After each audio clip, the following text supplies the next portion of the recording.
செல்வன் அருட்செழியன் ஒருக்கா நம்ம கூட கூட்டிகிட்டு வந்தார். எக்மோரில் ஒரு ஹோட்டல் வச்சு பேசணும். 20 வருஷத்துக்கு முன்னாடி அதிமுக அரசியலில் ஒரு பேச்சாளர், எழுத்தாளர், ஒரு திறமசாலி, தம்பி மருது அழகராஜ் மாதிரி அவர் ஒரு திறமசாலி தான். பட் இன்னைக்கு விலகிறவங்கெல்லாம் வந்து எய்தர் எடப்பாடியார் எலெக்ஷன்ங்கிறது 2021 வருஷம். அப்போ யாரும் பெருசாக வில இல்லை. ஆச்சி மசாலா எந்த சமையலும் ருசி தேடும் ரகசியம் 20 ரூபாய். முயற்சி வந்து போட்டு போன ஸ்டாலின் முதல்வருக்கு அந்த முயற்சி நடந்திருக்காரு. எடப்பாடி முதல்வருங்கிற லெவலில் தான் அந்த முயற்சி நடந்திருக்க வாய்ப்பு உண்டு. அது அபார்ட் ஆயிட்டு. ஆனால் அன்னைக்கு அந்த முயற்சி நடக்கும்போது இது தவறுன்னு யாராவது குரல் கொடுத்தாங்களா நான் கேட்குறேன்.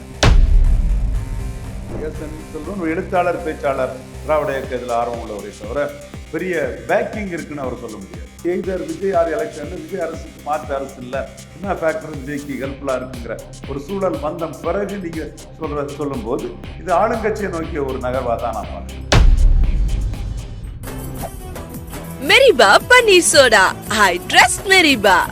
இப்போ வந்து மும்முனை போட்டிக்கிற களம் உருவாயிட்டு இந்த கட்டத்துக்குள்ள தாவேக அரசு ஏற்கனவே அவங்க கூறியது போல வந்து கடுமையான நடவடிக்கைகளை ஈடுபட்டாங்க. இதில் அனிதா ராதாகிருஷ்ணன் மேலோட நடவடிக்கைங்கிறது பொதுக்கூட்டத்தில் முதல்வருக்கு எதிராக கடுமையாக பேசினாங்கிற அடிப்படையில் போடுறாங்க. ஆன்டிசிபேட்டரி பெயில் போட்டார். ஆன்டிசிபேட்டரி பெயில் டிஸ்மிஸ் ஆனதும் பிளக் வாய்ஸ் நேயர்களுக்கு வணக்கம். இன்றைய சிறப்பு நேர்காணலில் நாம் சந்திக்கிற சிறப்பு விருந்தினர் அரசியல் விமர்சகர் ரவீந்திரன் துரைசாமி அவர்களை வரவேற்று நிகழ்ச்சிக்கு செல்வோம். சார் வணக்கம். வணக்கம்ண்ணா சார். அதிமுகவினுடைய முன்னாள் அமைச்சர்கள் பல பேர் தாவேக்களை இணைஞ்சிட்டு இருக்கிறாங்க. இந்த விஷயங்கள்லாம் ஒரு பக்கம் பேசும்பொருகிற நிலைகளில் அதிமுகவுடைய இன்னொரு முன்னாள் அமைச்சராக இருக்கக்கூடிய வைகை செல்வன் அவர்களும் இப்போது தன்னுடைய விலகலை அறிவிச்சிருக்கிறாரு. பல்வேறு குற்றச்சாட்டுகளை வச்சிருக்கிறாரு. முதல்ல வைகை செல்வன் அப்படிங்கிறவர் எவ்வளோ முதல்ல அவர் யார், அவருடைய விலகல் அரசியல் முக்கியத்துவம் வாய்ந்ததா, அவருடைய விலகல் குறித்து உங்களுடைய பார்வை? செல்வன் அருட்செழியன் ஒருக்கா நம்ம கூட கூட்டிகிட்டு வந்தார். எக்மோரில் ஒரு ஹோட்டல் வச்சு பேசணும். ஒரு 10-20 வருஷத்துக்கு முன்னாடி அதிமுக அரசியலில் ஒரு பேச்சாளர், எழுத்தாளர், ஒரு திறமசாலி, தம்பி மருது அழகராஜ் மாதிரி அவரும் ஒரு திறமசாலி தான். ஸோ அதிமுக அரசியலில் பெரும்பான்மை ஜாதிகளோட தாக்கத்தால் ஒன்றும் பண்ண முடியல, புழுக்கமாக இருக்குங்கிற கருத்தை சொன்னார்.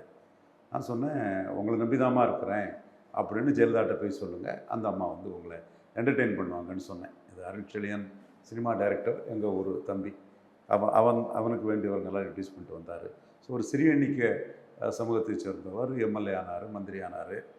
இன்றைக்கி அவர் வந்து அதிமுக விட்டு விலகிறாருனா எல்லோரும் மாதிரி தான் அவர் விலகிறார். இப்போ அதிமுக வந்து தொடர் தோல்வியில் இருக்கக்கூடிய ஒரு கட்சி. அது 3வது இடத்துக்கு ஸ்லிப் ஆகிட்டு. யதார்த்த உண்மை இதுதான். பட் இன்றைக்கி விலகிறவங்கள்லாம் வந்து எய்தர் எடப்பாடியார் எலெக்ஷனுங்கிறது 2021 பொசிஷன். அப்போ யாரும் பெருசாக விலகலை. முழுக்க சசிகலா அம்மையார் பெருசாக ஏற்றுக்கிட்டவங்கள கூட அப்போ யாரும் பெருசாக விலகலை. நான் விலக மாட்டாங்கன்னு நான் உறுதியாக சொன்னேன். எய்தர் எடப்பாடி ஆர் எலெக்ஷன் சொன்னேன். தினகரன் சகோதரர் வந்து 3 மாதத்தில் இந்த அரசு கவலைன்னார். நான் சொன்னேன் 3 மாதத்துக்கு பிறகும் தினகரன் இதைத்தான் சொல்லுவாருன்னு சொன்னேன்.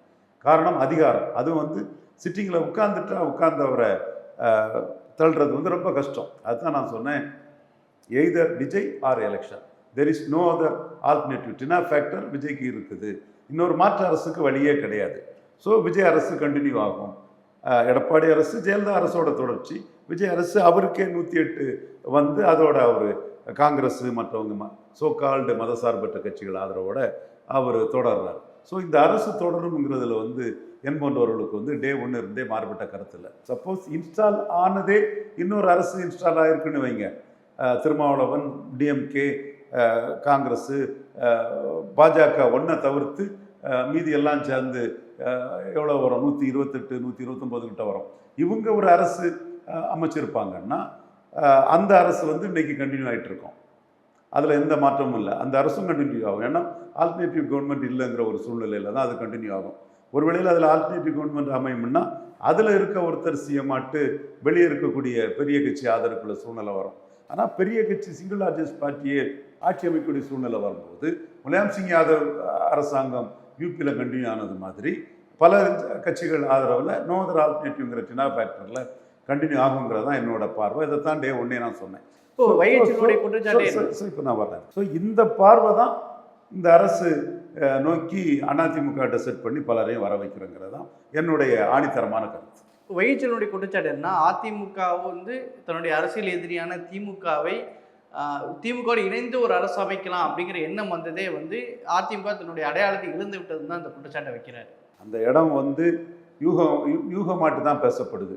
அரசமைக்க முயற்சி நடந்தது ஒரு 50-60 நாளைக்கு முன்னே உள்ள விஷயம், 50 நாளைக்கு முன்னே உள்ள விஷயம் நினைக்கிறேன்.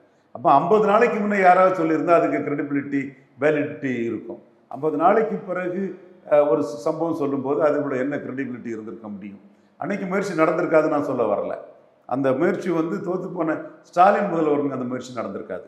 எடப்பாடி முதல்வருங்கிற லெவலில் தான் அந்த முயற்சி நடந்திருக்க வாய்ப்பு உண்டு. அது அபார்ட் ஆயிட்டு.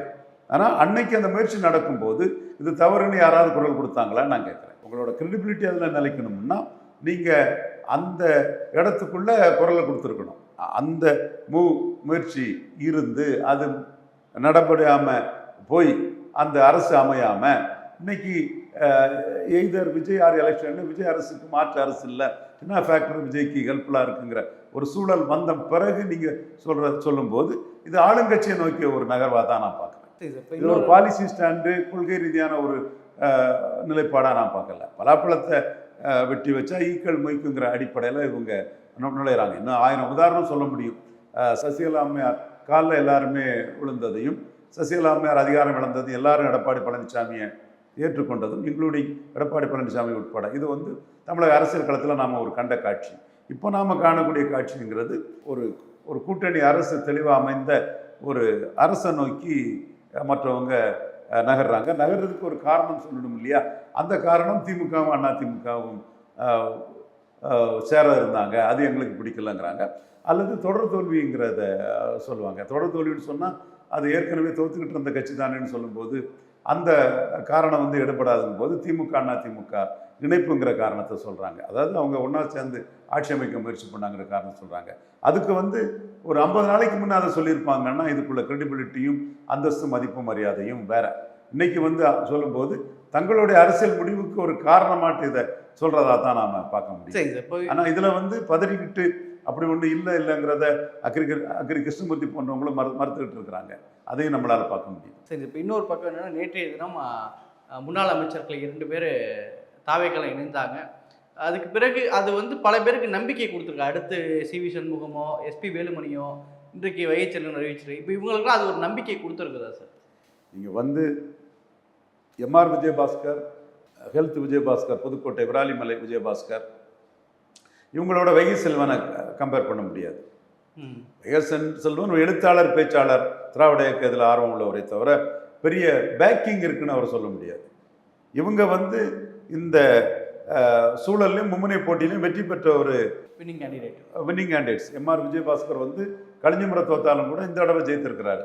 ஸோ அவருக்குன்னு ஒரு கரூரில் அவருக்குன்னு ஒரு பேக்கிங் இருக்குது. அந்த பேக்கிங் தான் அவர் இன்னைக்கு வந்து மும்முனை போட்டியில் அவர் வெற்றி பெற முடிஞ்சிருக்குது. மதியழகன் போன்றவங்களும் கரூர் அந்த சம்பவத்துக்கு பிறகு அவர் அங்கே எம்ஆர் விஜயபாஸ்கர் வெற்றி பெற்றிருக்காருன்னா அவருக்கு ஒரு பேக்கிங் இருக்குது. அந்த ஒரு 4 நாளைக்கு முன்னே கூட பேசினார். அப்போ நான் என்னோட கருத்தாக இதாக தான் சொன்னேன். எடப்பாடி பழனிசாமி நீங்கள்லாம் வெற்றி பெற்றதுனால உங்களுக்குள்ள தனித்தனிமையை கண்டு அவர் ஏதோ கருதுறாரோங்கிற மாதிரி எனக்கு தோணுங்கிற ஒரு கருத்தை தான் நான் சொன்னேன். பட் இவங்கெல்லாம் 2 பேருமே வந்து வெற்றி பெற்றவங்க. அதே மாதிரி சிவி சண்முகம் வெற்றி பெற்றவர். ஸோ இவங்களோட வைகை செல்வனை கம்பேர் பண்ண முடியாது. வைகை செல்வன் லோக்கல் ஹோல்டு உள்ள ஒரு தலைவர் அல்ல.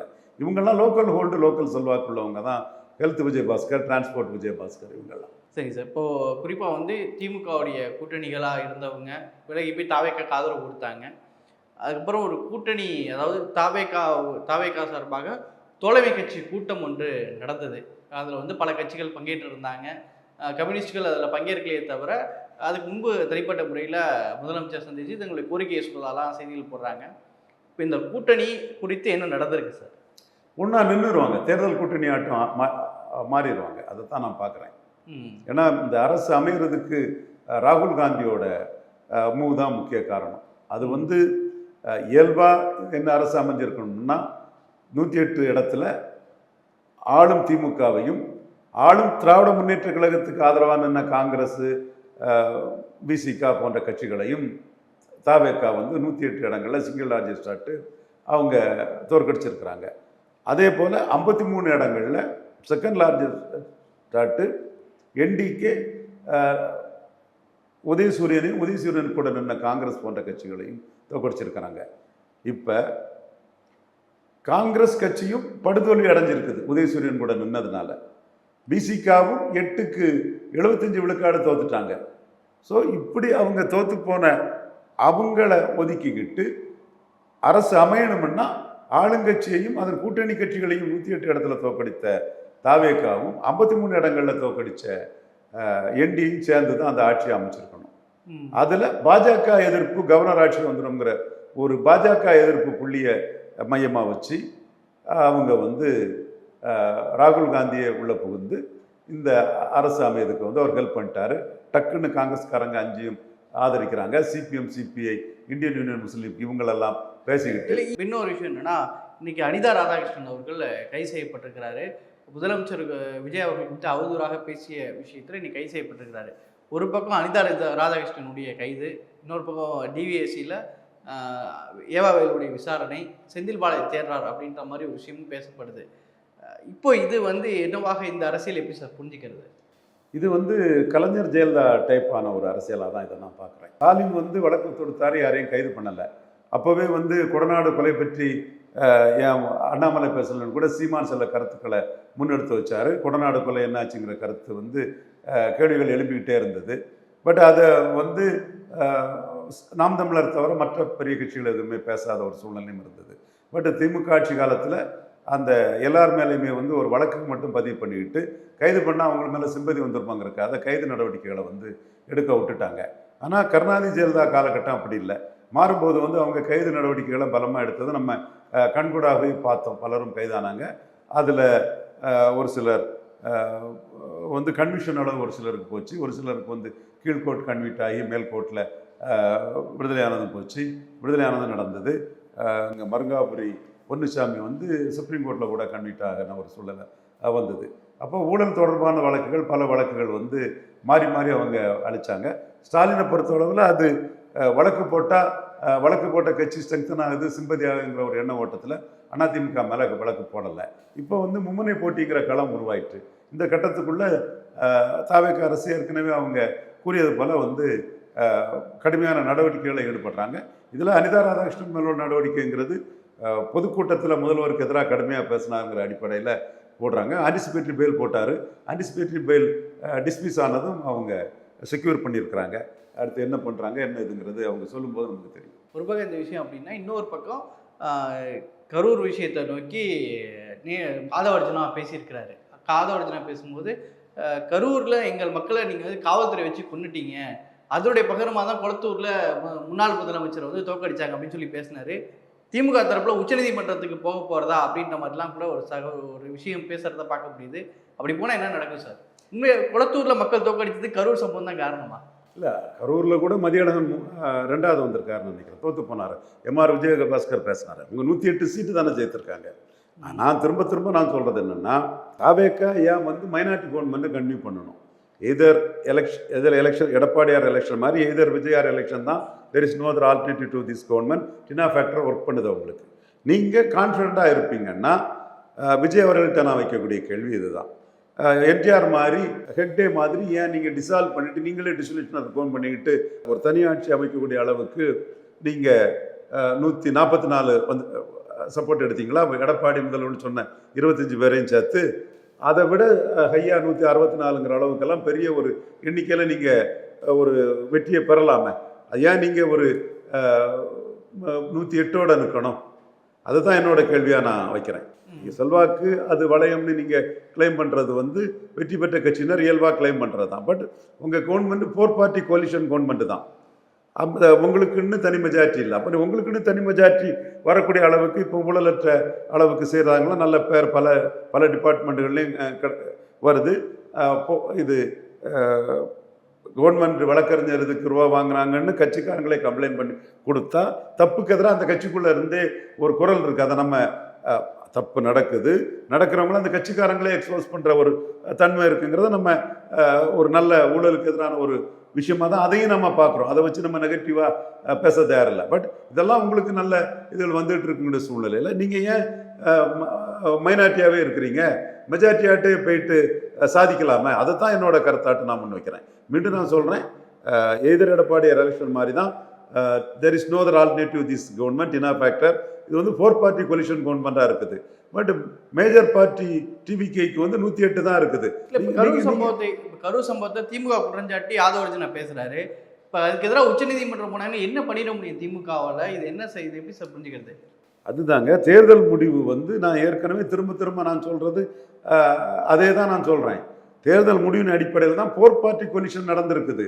4 பார்ட்டி கொலிஷனுங்கிற ஒரு கம்பல்ஷனாக இருக்குது.